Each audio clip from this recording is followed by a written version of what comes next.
બનાસકાંઠાના ગઢગામની શ્રીમમાંથી એસઓજીની ટીમે બાતમીના આધારે લાખો રૂપિયાનું શંકાસ્પદ ઘી ઝડપી પાડ્યું। પોલીસે પિકઅપને રોકી તલાશી લેતા તેમાં અલગ અલગ માર્ક્સવાળા ઘીનો જથ્થો મળી આવ્યો, જેમાં રિવાજ પ્રીમિયમ કાઉ ઘી, શ્રી કૃષ્ણ કુંજ પ્યોર પ્રીમિયમ ઘી તેમજ રિવાજ પ્રીમિયમ ઘીના ડબ્બાઓ સામેલ હતા। પોલીસે અંદાજે 16 લાખથી વધુનો 15 કિલોના 176 જેટલા ઘીના ડબ્બા જપ્ત કર્યા છે। તપાસ દરમિયાન શંકાસ્પદ ઘીના પેકિંગમાં પણ ગોટાળો સામે આવ્યો। ડબ્બાઓ પર મેન્યુફેક્ચરિંગ તારીખ જૂન 2026 દર્શાવવામાં આવી, જ્યારે હાલમાં મે મહિનો ચાલી રહ્યો છે। સમગ્ર મામલે ફૂડ એન્ડ ડ્રગ્સ વિભાગ દ્વારા લોકોના આરોગ્ય સાથે ચેડા કરનાર તત્વો સામે કડક કાર્યવાહી કરવામાં આવે તેવી માંગ ઉઠી રહી છે। તો વધુ વિગત સાથે મારી સાથે સંવાદદાતા કિશોર જોડાઈ ગયા છે। કિશોર, આજે મોટા પાયે આ ઘીનો જથ્થો જપ્ત થયો છે, શું આ પાછળની કાર્યવાહી?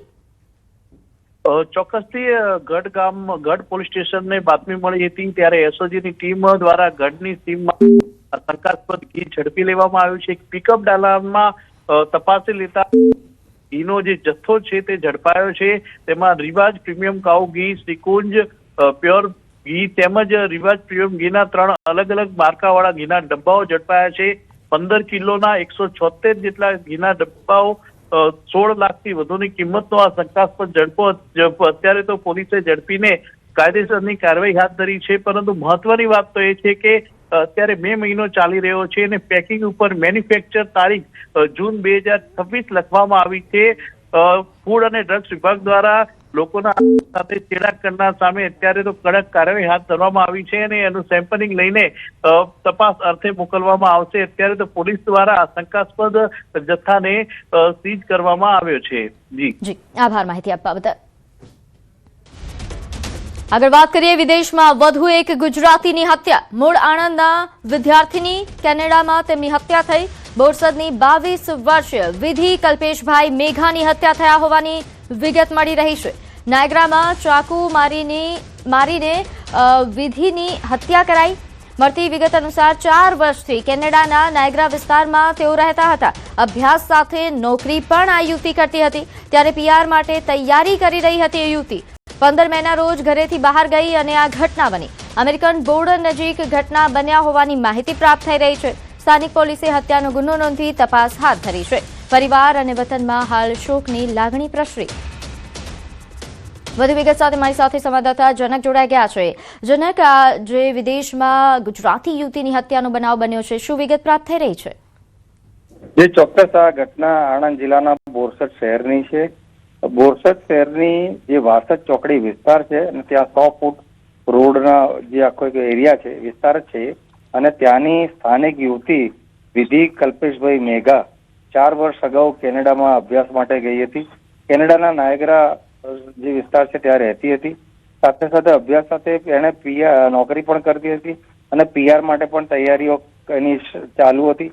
ગત 15મી મેના રોજ એના પોતાના કોઈ અંગત કામ માટે ઘરેથી બહાર નીકળી હતી, ત્યારે અજાણ્યા શખ્સોએ તેની તીક્ષ્ણ હથિયારથી ઘા કરીને હત્યા કરી નાખી હતી, એવું ચોક્કસ અમારા બોરસદના સ્થાનિક સૂત્રોના જણાવ્યા પ્રમાણે અમેરિકન બોર્ડર પાસે એની આ ઘટના બની છે, તેની હત્યા થઈ હોવાનું જાણવા મળે છે।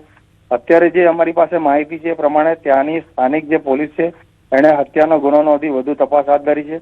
બોરસદના સ્થાનિક ધારાસભ્ય અને રાજ્ય સરકારમાં અન્ન પુરવઠા મંત્રી રમણભાઈ સોલંકી સાથે બી અમારે ટેલિફોનિક વાત થઈ છે।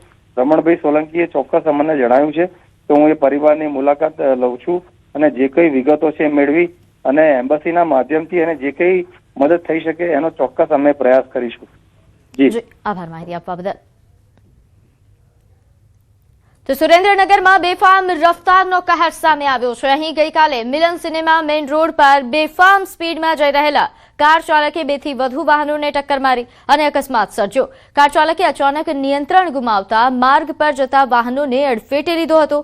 અકસ્માતને લઈને ઘટના સ્થળે લોકોના ટોળે એકઠા થઈ ગયા। કાર ચાલક નશાની હાલતમાં હોવાની પણ આશંકા વ્યક્ત થઈ રહી છે। ઘટનાની જાણ થતાં B ડિવિઝન પોલીસ તાત્કાલિક ઘટના સ્થળે પહોંચી હતી અને કાર ચાલકને ઝડપી લઈ કાયદેસરની કાર્યવાહી હાથ ધરાઈ।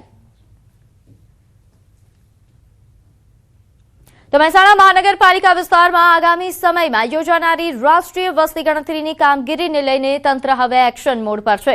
ફરજ સોંપાયા બાદ પણ તાલીમમાં ગેરહાજર રહેનારા આશરે 50 જેટલા શિક્ષકો, કર્મચારીઓ અને આંગણવાડી કાર્યકરો સામે હવે કડક કાયદેસરની કાર્યવાહી હાથ ધરાશે. મનપાના ડેપ્યુટી કમિશનર દર્શનસિંહ ચાવડાએ સ્પષ્ટ શબ્દોમાં ચેતવણી આપી છે કે વસ્તી ગણતરી જેવી રાષ્ટ્રીય મહત્વની કામગીરીમાં બેદરકારી ચલાવી લેવામાં નહીં આવે અને જરૂરી બનશે તો આવા કર્મચારીઓ સામે એફઆઈઆર પણ નોંધાવવામાં આવશે.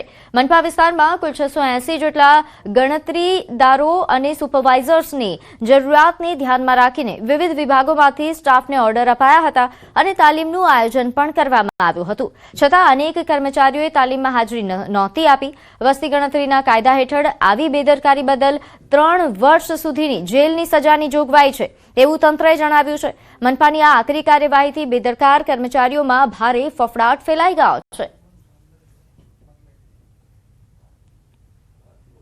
લગભગ 2 જેટલી નોટિસો બજાવ્યા બાદ 50 જેટલા શિક્ષકો, કર્મચારીઓ અને આંગણવાડી કાર્યકરો હજી પણ તાલીમમાં જોડાયા નથી.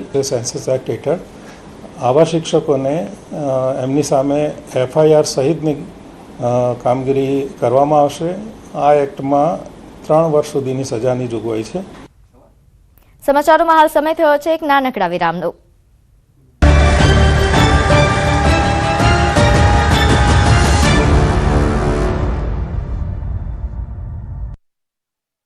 ગુજરાતમાં ગરમીનો પ્રકોપ યથાવત.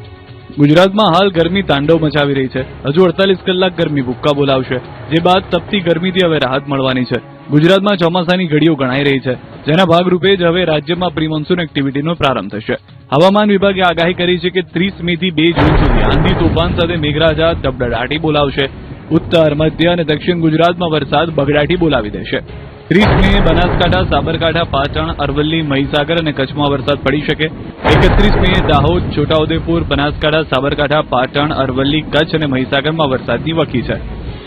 1 જૂને પંચમહાલ, વડોદરા, નર્મદા, દાહોદ, છોટાઉદેપુર, બનાસકાંઠા, સાબરકાંઠા, પાટણ, અરવલ્લી, ભાવનગર અને અમરેલીમાં ત્રાટકી શકે છે વરસાદ.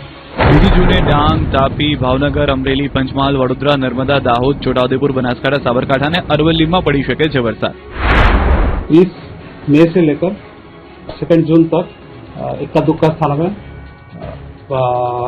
बिजली गिरने के साथ और गर्जना भी साथ बारिश होने का आइसोलेटेड केसेस में होने का संभावना रहेगा. તો ચોમાસાને લઈને ખેડૂતો માટે આનંદના સમાચાર આવ્યા છે. 4 દિવસ બાદ ચોમાસું સહેજ આગળ વધ્યું છે. સ્થિર થયેલા ચોમાસાને મળી છે હળવી ગતિ. હવે કેરળથી ચોમાસું માત્ર 100 કિલોમીટર જ અંદાજે દૂર છે. આખો દિવસના નાટક બાદ દિયોદર તાલુકા પંચાયતની ચૂંટણી ટળી. અંતે દિયોદર તાલુકા પંચાયતની ચૂંટણી મોકૂફ રાખવામાં આવી છે. આખો દિવસના ડ્રામા બાદ સાંજે દિયોદર તાલુકા પંચાયતના પ્રમુખ અને ઉપપ્રમુખની ચૂંટણી ટાળી દેવામાં આવી છે. ગઈકાલના વિવાદ બાદ આજે ચૂંટણી થશે તેવી આશાએ વહેલી